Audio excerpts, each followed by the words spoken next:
আসসালামু আলাইকুম। যুদ্ধ শেষ করে আসি, তো খাবার দাবার তো করতে হয়, তাই না? তো এই তো দেখেন খাবার দাবার করতেছি, প্রায় আপনার দেখাইতেছি আপনাদেরকে। এই যে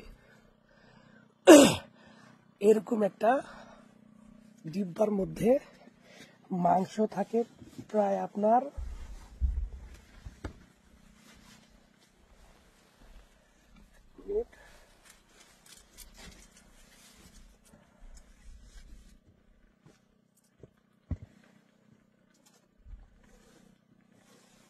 রুগী খেড়া বুঝি না কত গ্রাম আছে, তবে আনুমানিক আপনার হাফ কেজি হইবে। তো এটার মধ্যে চর্বি মব্রি থাকে, এগুলো সব ফালায় দিই। ফালায় দেওয়ার পরে যেগুলো শুধু মাংসগুলো থাকে সেগুলারে খাই। দেখেন রান্না করতেছি, এই যে দেখেন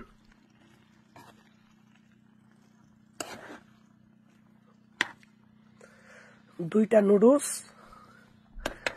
আর হচ্ছে মাংস। ওই আপনার চর্বি মব্রি সবগুলো ফালা দিছে, এগুলো তো রান্না মাংস, তো প্রায় আপনার 4 বছরের মেয়াদ থাকে এই মাংসগুলায়। তো যারা রাশিয়ান তারা গরম করেও খায় না, ডাইরেক্ট এইভাবেই খায়। আর আমি মনে করি প্রথম পানিটা গরম করি, এই যে পানি, এইটা গরম কইরা সমস্ত যা আছে চর্বি মর্বি যা আছে সব ফালায়া দিই। ফালায়া দেওয়ানোর পরে বাকি যেগুলা থাকে আর কি, কারণ এরা তো খুব লবণাক্ত জিনিস পছন্দ করে।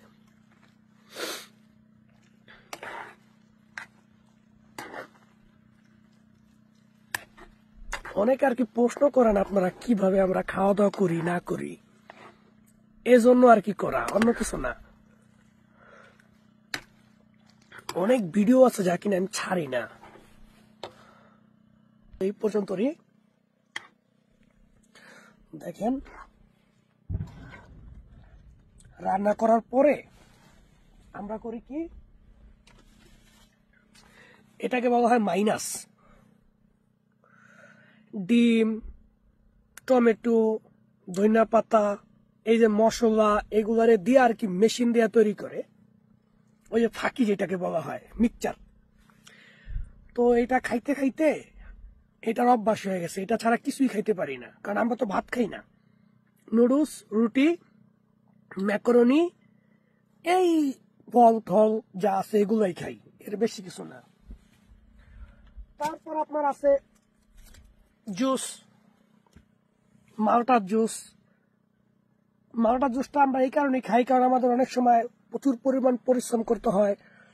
এই পরিশ্রমের কারণে আমরা দুর্বল হয়ে যাই। যখন আমরা মালটার জুসটা খাই তখন শরীরে পরিপূর্ণতা আসে আর কি, বিভিন্ন দুর্বলতা কাটায় দেয়। এটা যুদ্ধের ময়দান তো। তারপর আপনার আপেল, জাস্ট যখনই ঠান্ডা তো এগুলো আর খাইতে ভালো লাগে না আমাদের, কারণ এটা বরফের মতো হয়ে রয়েছে, এতটাই ঠান্ডা। তারপর আপনার এই যে দেখেন বিস্কিট, এটা নর্মাল একটা বিস্কিট, অনেক দামি দামি বিস্কিট আসে। এই যে দেখেন আমার বিস্কিট, খাওয়া পড়ে না, এগুলো সব সরকারের থেকে আসে।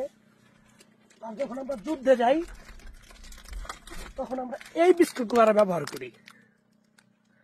যুদ্ধে যখন থাকি তখন আমরা ভারী জিনিস রাখি না, এগুলো রাখি 4-5 পিস। এটার থেকে প্রচুর পরিমাণ আপনার পাওয়া যায়, শক্তি পাওয়া যায়। বিস্কুটটা খুব ভালো, আমরা যুদ্ধের ক্ষেত্রে শুধু এটা ব্যবহার করি। এইটা আর আছে আপনার এক পদের জেলি, এই আর কি। আর কি দেখাবো, এখন দেখেন মোটামুটি হয়ে গেছে, রান্নাটা মোটামুটি হয়ে গেছে। তারপর আপনাদেরকে আরেকটা ভিডিও দিব যে আমরা কি কি খাই যুদ্ধের ময়দানে, এই সমস্ত বিষয় একটা ভিডিও আপনাদেরকে দিব। এই যে ম্যাকারনি দেখেন, বিভিন্ন রকমের ম্যাকারনি আছে, শামুকের ম্যাকারনি আছে, এগুলার ম্যাকারনি আছে, যখন যেটা আর কি হয়।